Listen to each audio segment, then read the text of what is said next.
It was dark, darker than anything I had ever known.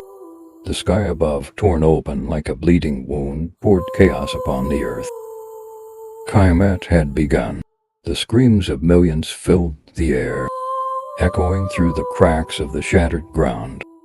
The sun, once a symbol of light and hope, hung like a burning ball of wrath, close enough to blister the skin of every soul below. It was as if the world itself was being torn apart, piece by piece. I stood frozen, watching as graves split open, and the dead rose skin hanging from bones, eyes hollow as if they had seen what lay ahead.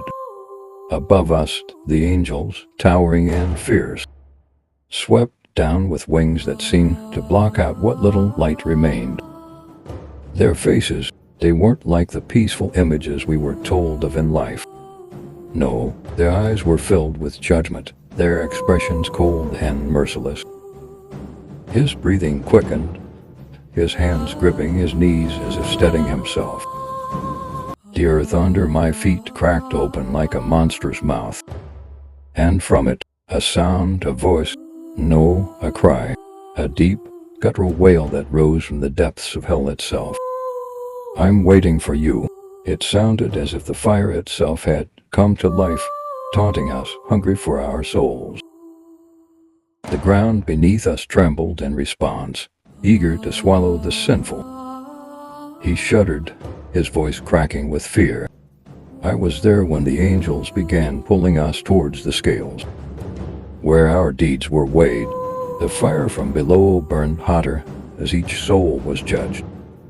Some were pulled into the light, and others, those condemned, were dragged to the gates of hell.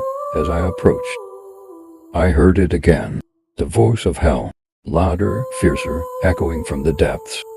The gates creaked open, and the stench that poured out was enough to choke the life out of a man. His breath hitched as he recounted the horrors before him. The angels of hell appeared creatures of terrifying power.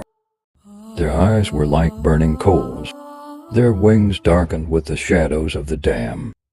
One of them looked at me, its voice like thunder shaking my bones. "This is your destination," it hissed.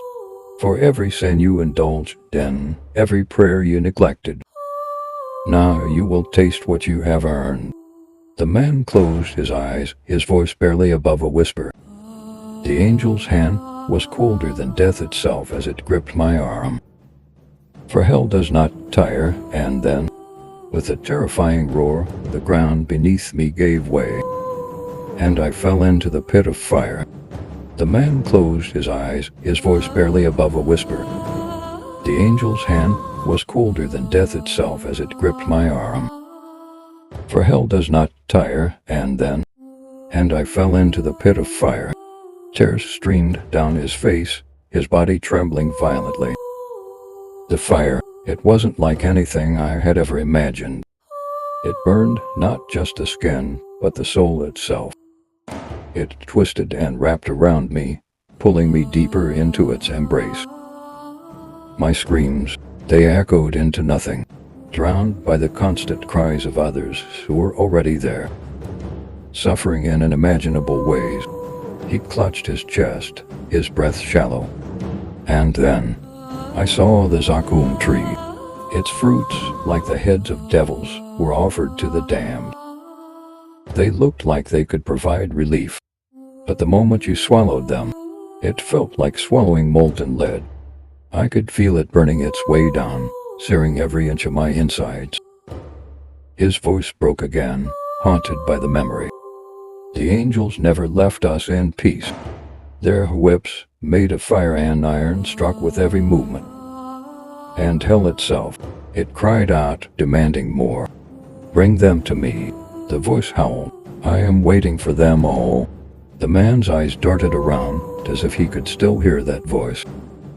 Prophet Muhammad, peace be upon him, warned us. He told us about the punishments of hell, he said. The lightest punishment in hell is that a man will have to choose a fire, and his brain will boil from their heat and ire.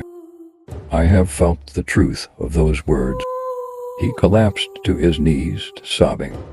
The flames never stop, and every time the skin burns away, it grows back only to burn again.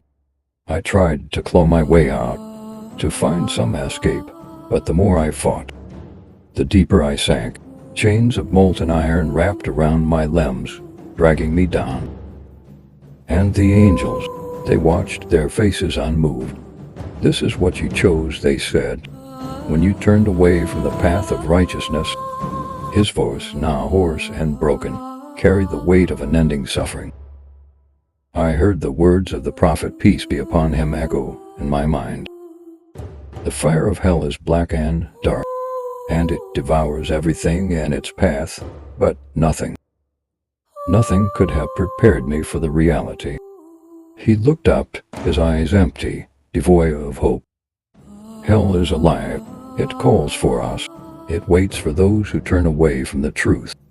It cries out, 'I am waiting.' And when it finally gets hold of you, it will never let go." His body sagged, broken by the memories. This is what awaits the unrepentant. Turn back before it's too late. There's no escape.